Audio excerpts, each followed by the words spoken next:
Halo 3 is all about the things that we wanted in Halo 1 and 2. The brutes were added in a little too late, I think.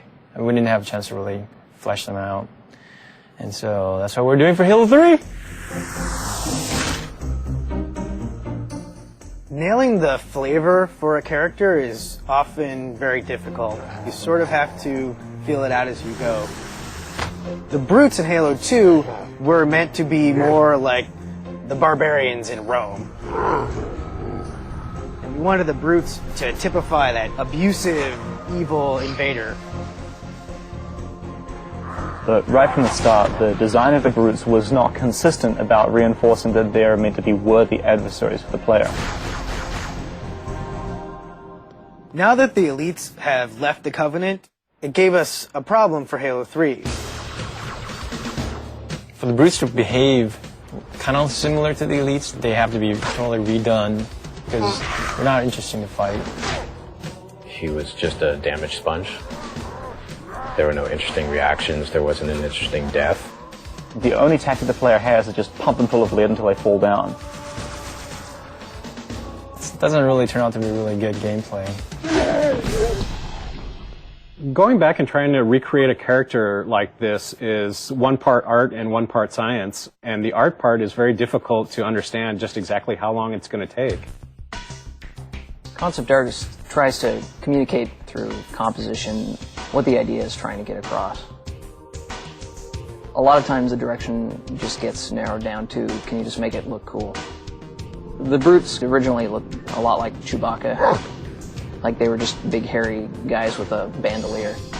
I looked at a lot of animal reference, rhinoceros and some gorilla. Their natural body plating is brutish. This was our way of like kind of pulling them into the fold of the Covenant. They've got kind of ancient looking buckles and gauntlets and leather straps holding all that stuff together, making them a little more serious bad guy, I hope. Everything the character does, whenever the character moves, we've created an animation for it.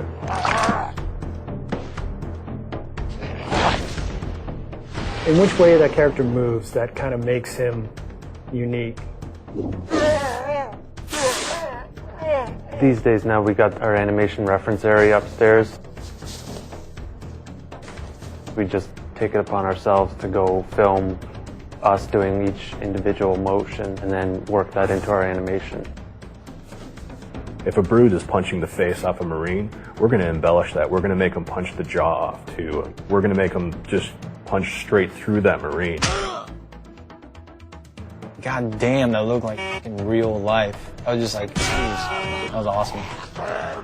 When I look over and see Jeremy doing something, I'm like, oh, that's really cool. How can I work something like that into his moveset?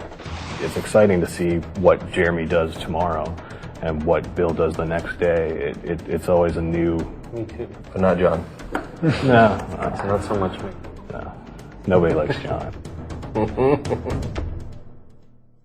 Players who are familiar with the brutes from Halo 2 will notice that these brutes are fully armed, fully equipped, and are not going to be pushovers.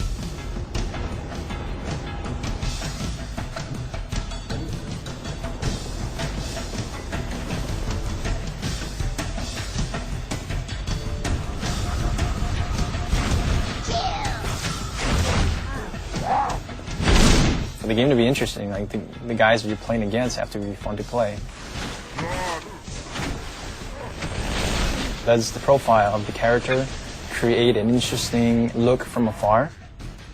Is it fun to shoot at him when he runs around? Do you see his limbs moving up and down because there's things jutting up from the sides?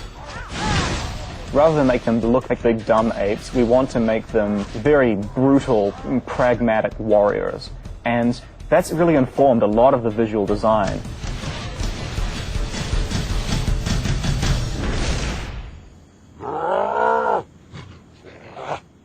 Visually, through the art, we define the different classes. The standard brute has just his normal armor with a very standard helmet.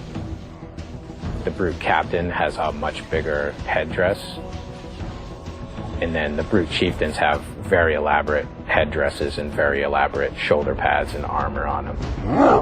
The interesting thing with some of the ideas that we came up with is not only do we need to figure out how the brutes interact with the other Covenant, but also how brutes interact with brutes. And we developed the idea of the brute pack. What makes it feel like two characters are aware of each other, deciding to do the same thing at the same time? Maybe you're going to come around a corner and see them doing some sort of an activity that has nothing to do with fighting, but it's going to give you sort of more insight into what the brute pack mentality is like. We have this really brutal behavior now, which is just the chieftain saying, everybody throw a grenade, and as a result, a second later, you have grenades flying at your face.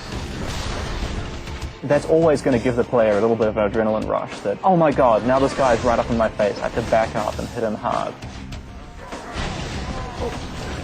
When the players kill him, they're like, oh man, I had to kill that guy. And then they go around a corner and there's like 4 more of them standing there, right? And they're like... I think the brutes bring out sort of the indignant, self-righteous aspect of a lot of players. So I'm hoping to hear a lot of, take that, and I can't believe that you have invaded my planet and I'm going to throw you off. And we hope to really bring people into the character and the drama of the situation by putting them up against these really brutal characters.